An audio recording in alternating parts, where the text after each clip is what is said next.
네, 안녕하십니까. 지금 발표하겠습니다.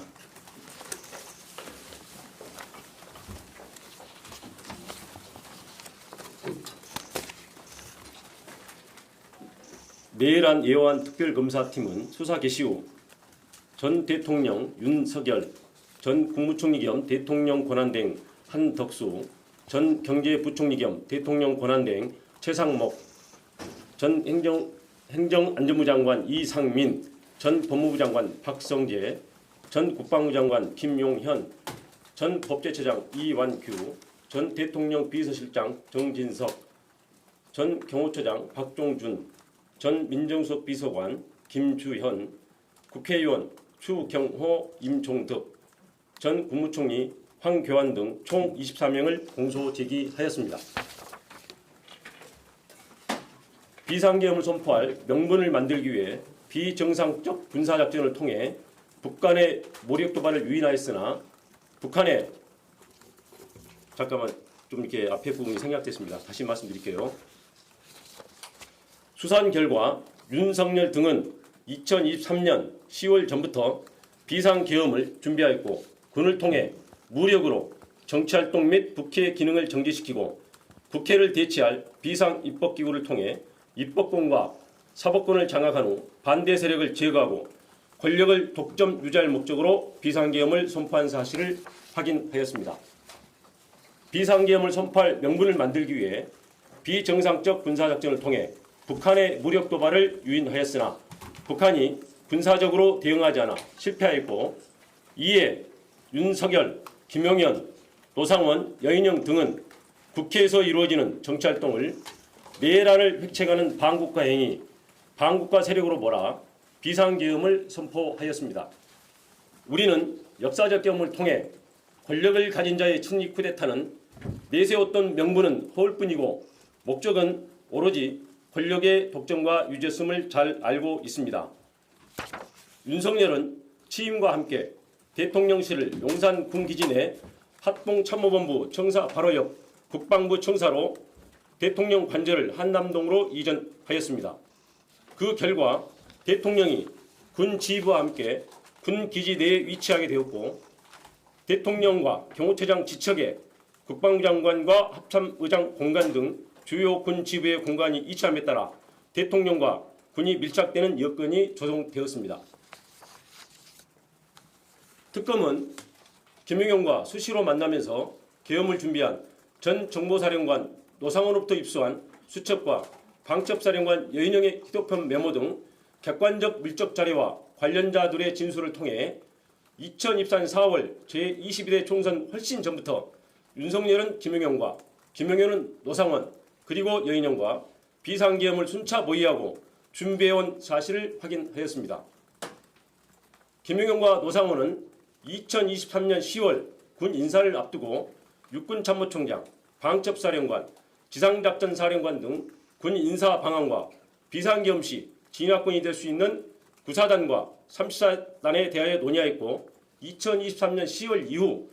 그들의 논의한 대로 육군참모총장 박안수, 방첩사령관 여인영, 구사단과 34단을 관할하는 지성작전사령관이 보임되었습니다.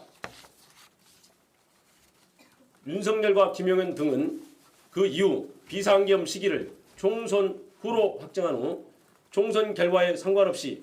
비상계엄을 결행하되 그 방법을 어찌할 것인가 등을 논의하였고 2024년 3월경부터 안가와 관저 등에서 만찬 등을 통해 비상계엄에 동원할 방첩사령관 여인영, 수방사령관 이진우, 특전사령관 박종건 등 군사령관들을 상대로 우호적이지 않게 전개되고 있는 정치 상황을 종북 좌파 등에 의한 국가적 이의 상황으로 인식하도록 유인하면서 군이 나서야 된다는 등 비상계엄 필요성에 대한 인식을 공유시키고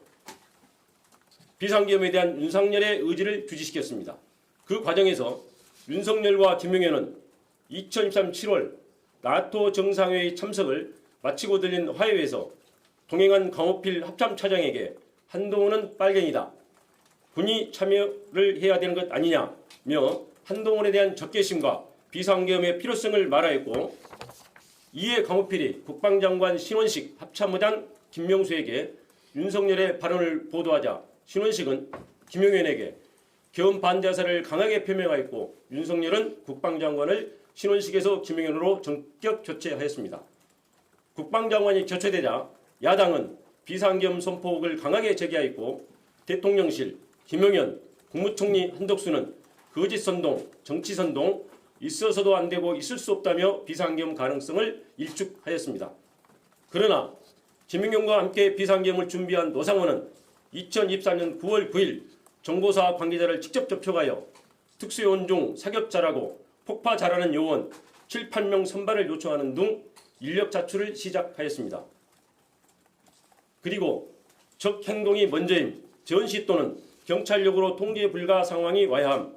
단기간에 효과를 볼 수 있는 천재 이루의 기회를 찾아서 공략, 불안정 상황을 만들거나 또는 만들어진 기회를 잡아야 체면이 손상되어 대응할 수밖에 없는 타겟팅 등 여인영의 휴대폰 메모와 관련자들 진술을 통해 윤석열, 김용현, 여인영이